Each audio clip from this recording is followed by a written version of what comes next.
Estimados aprendices, continuamos con el modelado y diseño de datos, haciendo el proceso completo. Vamos a visitar una temática bien importante, ¿cuál es la integridad referencial? ¿A qué hace referencia la integridad referencial? Simplemente asegurarse que la información en sí esté íntegra, completa y no sea incoherente. Eso se aplica, por supuesto, en la mayoría de bases de datos relacionales. Una de las razones de ser de una base de datos relacional es esa, tener la información íntegra mediante sus relaciones. ¿Qué me van a hacer las reglas que vamos a ver? O la forma de trabajar o entender ese concepto. Me van a hacer que la información que yo almacene sea válida, que si está relacionada, hay dos tablas que estén relacionadas y cambio la información en una tabla, ese mismo cambio de información se va reflejado en la tabla que está atada a ella. Lo que hace la integridad referencial es, por supuesto, evitar los errores de integridad o de que la información sea inconsistente. El primer concepto para entender lo de la integridad referencial es hablar de lo que se llama dependencias de entidad. Y lo vamos a ver en un ejemplo muy sencillo. Tenemos acá dos tablas, digamos, diseñadas de un sistema. Digamos que el sistema es el sistema del SENA, sistema de información académico del SENA, para guardar la información de las fichas de los aprendices. Y vamos a ver solamente la relación de dos tablitas para entender el concepto. Tenemos la tabla ficha, para nuestro ejemplo, la ficha 196.38.45, y tenemos la tabla aprendiz, que puede ser cualquiera de ustedes. Ya este tema lo trabajamos en la cardinalidad. La cardinalidad nos dice que la ficha tiene como mínimo un aprendiz y como máximo muchos aprendices. Aquí iría el palito del 1. Y el aprendiz pertenece como mínimo una ficha y como máximo una ficha. Ahí está expresada la cardinalidad. En el mundo real es exactamente igual. Sabemos que en el SENA todos los aprendices pertenecen a una ficha. Si el aprendiz no pertenece a ninguna ficha, de hecho no es aprendiz, debe estar vinculado a alguna ficha. Y aquí está la vinculación que estamos hablando. ¿Qué podemos concluir de lo que acabo de decir? Si por supuesto no existe una ficha, los aprendices en mi sistema no podrán existir. Pero si en mi sistema yo tengo la ficha, puedo crear la ficha y dejarla vacía. Es decir, la ficha puede existir sin aprendices. Un ejemplo práctico de eso: cuando llega la oferta de formación, lo primero que el SENA hace es crear la ficha, darle un código, darle una fecha de inicio, una fecha de finalización, el nombre, tecnología en análisis y desarrollo de sistemas de información, y dejarla lista. Luego hace la oferta académica para matricular los aprendices, y a medida que los aprendices van llegando, ya se van almacenando y se van vinculando la ficha.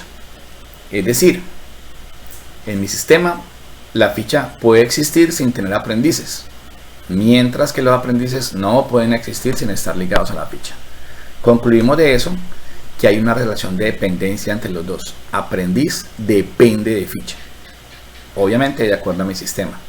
Al hacer esto encontramos un concepto bien importante, y es que al saber que el aprendiz depende de ficha, por lo tanto entre las dos tablas, la tabla fuerte o que domina va a ser ficha, y la tabla débil o que depende de ella va a ser la tabla aprendiz.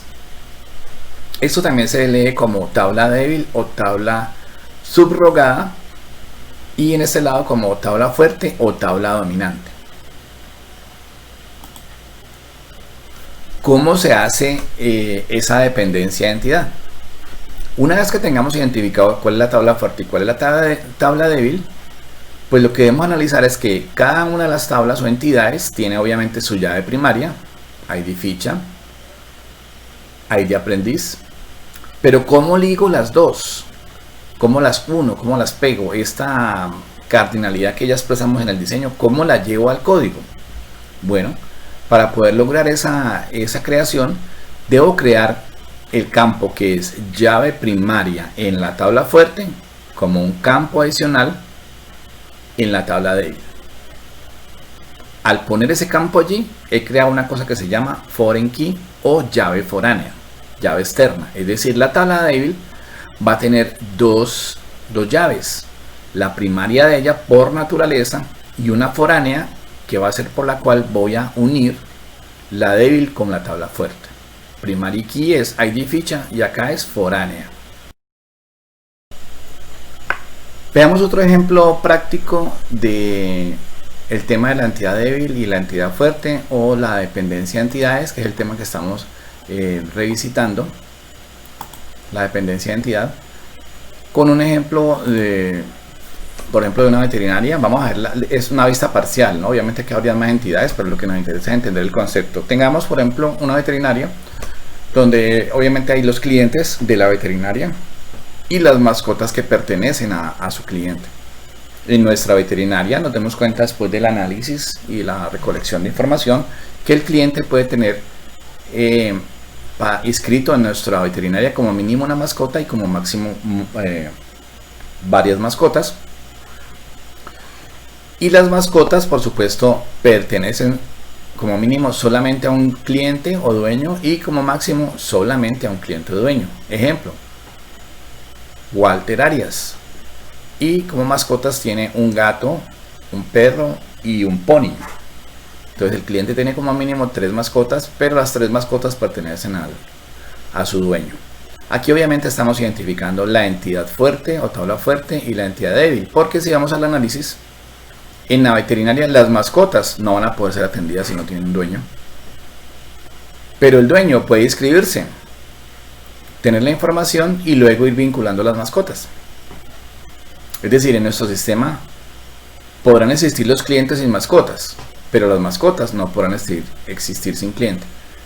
¿Me hago entender? Un cliente podrá pasar a la veterinaria y comprar un champú. Obviamente lo debo crear en el sistema para poderle facturar, pero no necesariamente tiene una mascota vinculada. Mientras que una mascota, Tony, viene a que le hagan una operación. Obviamente Tony deberá tener un cliente que responda por él para pagarle. Bueno, aquí está entonces identificada la entidad o tabla fuerte y la entidad o tabla débil o la dependencia de entidad. Un truco rápido, muy funcional, es para identificar la entidad o tabla fuerte o tabla débil, así como lo acabo de hacer con ese juego de situaciones. El cliente podrá, la mascota no, pero hay otro truco también muy útil, y es que usted debe analizar la relación entre las dos, y generalmente donde usted vea el lado de los muchos, generalmente el lado donde están los muchos en la relación está señalando la tabla débil, y generalmente en la relación el lado de los 1-1, como en este caso, está pegado o señalando la tabla fuerte. Analicémoslo en este otro ejemplo. Como pueden ver, la tabla débil es aprendiz y ahí está la relación en el lado de los muchos. Y la tabla fuerte es ficha donde está el lado de los unos. Este es un truco que sugiero que apliquen, aparte obviamente de hacer el análisis lógico. Lo más importante, estimados aprendices, es hacer el análisis lógico del negocio. Pero este truquito, por ejemplo, cuando tengamos líos de análisis, nos va a poder ayudar a salir adelante con nuestro diseño apropiado de la base de datos. Redondeando el concepto, entonces, si observamos nuestro diseño original y tenemos esta herramienta MySQL Workbench, notaremos que si nos paramos con el cursor y sombreamos la relación, nos está coloreando la llave primaria de cliente, ID cliente, que pasa a ser llave foránea en mascota. Nótese que mascota tiene su llave primaria, ID mascota.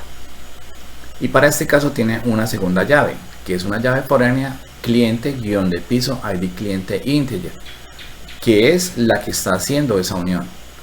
Esta herramienta MySQL Workbench nos sirve mucho para entender de pronto eso en la práctica. Aquí podemos observar entonces una llave primaria ID cliente de la tabla fuerte que pasa a ser llave foránea en la tabla débil, como la está coloreando allí el MySQL Workbench. Si desplegamos el cuadrito de MySQL Workbench a nivel de estudio, observaremos que cliente tiene una llave primaria Y mascota tiene dos llaves, una primaria y una FK mascota cliente IDX. FK significa foránea, se la pone el sistema automáticamente. Es decir, la tabla mascota va a tener dos llaves, una primaria y una foránea, y cliente una primaria. Creo que con este concepto, los dos ejemplos, nos queda más que claro esta primera idea. En el siguiente video continuaremos analizando esto y iremos a crear el código con el cual vamos a poder aplicar esta relación.